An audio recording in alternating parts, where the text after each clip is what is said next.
Driven by your Southern California Honda dealers, Chris McGee, Robert Horry, James Worthy, Mike Bresnahan, Mike Trudell is out in Denver. The Lakers lose game one of the Western Conference Finals after falling behind by 21 with about 5 minutes left in the third. That a valiant effort to come back. They cut it to 3, but unable to steal game one. Denver remains undefeated at home in the playoffs. Lots to talk about, guys. The Lakers started small, got killed on the rebounds, especially in that first half and in that first quarter. Jokic with a magnificent triple-double, and the role players for the Denver Nuggets stepped up in a big way. But let's start with the Lakers making that adjustment in the fourth, guys, and having that comeback, why they fell short, but also what got them back in. I think, that guy right there said it best, that when that starting lineup was going to be small in stature, it's going to be hard to rebound. When you think about this, nobody talks about the Denver Nuggets being a big lineup. They start 6'10", 6'10", or 7-footer.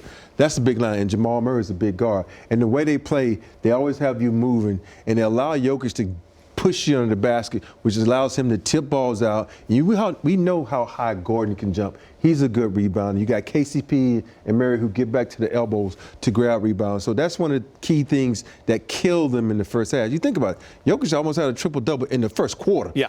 And that had to do with a lot of the cutting, a lot of the rebound. But the thing is, this game is about adjustments, and the Lakers made great adjustments in the second half, and hopefully it can carry over to the next game. Yeah.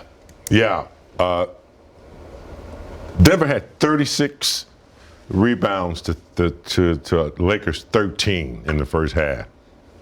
They had 13 offensive rebounds to the Lakers 3. Jokic had 16 rebounds. 7 of them were offensive rebounds, and he also had 7 assists. So it was like a box of chocolates. You never know what you're going to get, but they got a lot in the first half from Denver, which is, to be expected in the first game of a Western Conference Finals. Now, did the Lakers make adjustments? Yes. Rui was a key factor, and I think they're going to look to him because you need strength and you need muscle, and someone that can stay in front of Jokic and give him a little bit of trouble. I thought the Lakers did a good job getting back in the game. I think sometimes we rush to try to tie the game to get a 3. Yeah. LeBron had been extremely successful at going downhill and getting layup after layup. Obviously, if he makes the 3, we're all happy. But I think the Lakers learned a lot. And in a loss, there's no moral victory, but you can gain a lot of confidence. You can look at a game and say, man, I can't believe we did this or we did that or we can do this better. And they know they can. So I hate that we lost. I hate the start of the game. I like the fight. I like some of the adjustments that Darvin made defensively. And I think he's got to really think about who he has on the floor against this Denver Nugget team. Rob just stated they're a big team and they know how to play. Game of matchups. Yeah, I'm not sure we're going to be seeing Schroeder starting game 2. Darvin, stay with that lineup because it looked good in game 6 against the Warriors. But Schroeder just didn't have much of an impact. Neither did D'Angelo Russell. Kind of a disappearance for him tonight. I think we will see either Rui or Vanderbilt back in that starting lineup in 2 days. Keep in mind, this series is every other day, so not a lot of time to rest and recuperate. I think if you're Denver, there's going to be something in the back of your mind like, we played pretty well tonight. We played great. Yeah, we scored 132. We shot 47% from 3. We out-rebounded them, like you said, James. This is almost perfection for Denver, and yet still they barely hung on to win this game. So I think that the Lakers have to be pretty optimistic, and Denver might be like, we just gave them a really good shot, and we almost lost the game at home. It got pretty tight at the end there, James. Never seen so many timely threes, like big threes when you needed them.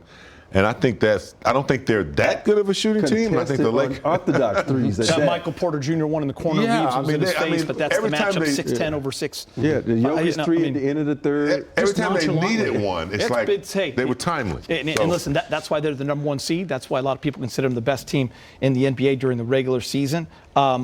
James, you were talking about something. The 15 offensive rebounds, 13 of those came in the first half, right? They were minus 16, the Lakers in the rebounding category. After the first quarter, just -1 the rest of the way. So that first half is when all those haymakers came, and that's where that game was separated. And all that time trying to come back, you just come up short. But that first half was a blitz. Absolutely. By Denver. I mean, look, Golden State has Steph Curry. He's their Curly Neal. He's the guy that has the ball. Denver, it's Jokic. They're very similar. They're bigger. They spread the court and they allow him to operate, and they move without the basketball. They got a lot of, like Rob said, pregame. You turn your head, he's going to find you. But I just don't think the Lakers really managed the defense that well in the first half. It was too many mismatches, and they need to make some changes quicker. Yeah, you bring that up, James, and it's like, listen, everyone build this series as best offense versus the best defense. It was the Lakers' defense that wasn't there up to par in that first half, without a doubt. And we were all watching that game. A lot of doubles on Jokic early, and guys are cutting, and the off-ball defense just not good. And the Lakers got killed. You see later in the game, they're going a little more one-on-one with Rui on Jokic to try to make him a scorer. So he's so good as a passer, Rob, right? So they kind of changed some things, which was good. But let's talk about Jokic. He had his third 30, 20, 10 triple-double in the playoffs. He finished with 34, 21, and 14. Pretty impressive, Rob. That's beyond impressive. And you think about it. It's his second, my fault. We were sitting in the room and how they was talking about this guy's outplaying Anthony Davis. I'm like, what are you talking about? Just because he has more rebounds. But Anthony Davis played a heck of a game. 12 of his rebounds came in the first quarter. Yeah. Just so everyone. Yeah. And the thing is, I don't want people to get caught up that this guy outplayed AD. I think it was a wash. It's just the fact that he got all those rebounds, which kind of, but AD is more of a helper defensively and does things. But let's get back to Jokic. Jokic is a phenomenal player.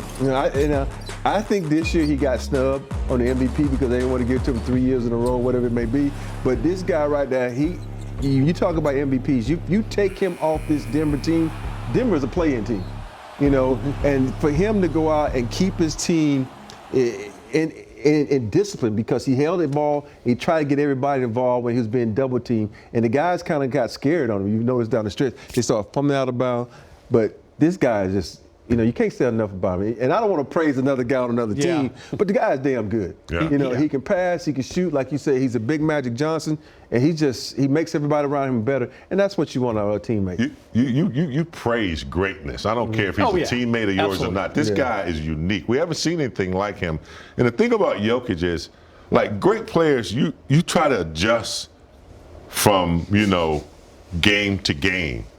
And, Jokic is a player that you can't do that because he doesn't wait to the next game. He makes adjustments on the fly. You throw a player at him, he'll adjust to it during that moment. Rui did a good job on him. Stayed in front of him. He's strong. I think that's something he's got to look to. But this guy, man, he's unguardable. The two plays that stick out for me, Brez, end of the third quarter, AD in his face, he hits that big three, which ends up being a huge possession in this game. And also late in that game, Lakers only down 3 after a missed shot.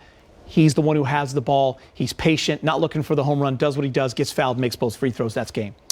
Yeah, when he drilled that three at Give the me end the ball, I'm the best player. Yeah, when he drilled that three at the end of the third quarter, I mean, AD was on him too. What did AD do after he made it? He just kind of smiled at him like, what more can I do? I mean, Jokic was that good tonight. But then again, AD was that good too.